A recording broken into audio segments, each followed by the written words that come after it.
হচ্ছে মুন্সিগঞ্জের বিখ্যাত সেই মজনু কাকার খেতাপুরি। হচ্ছে জায়গাটার নাম হচ্ছে আমতলা।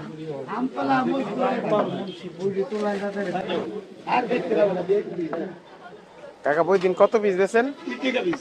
প্রতিদিন 2 থেকে 3,000 3,000 পিস প্রতিদিন, 2-3,000 পিস পুরি বিক্রি হয়। এই যে আমতলা, এই হচ্ছে মজনু কাকা না? কাকা আপনার নাম মজনু না?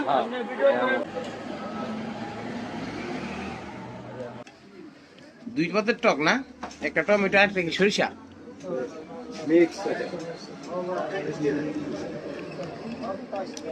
3 টাকা পিস। 4, 5, 6, 7, 8, 10, এক প্লেটে 10টা 30 টাকা।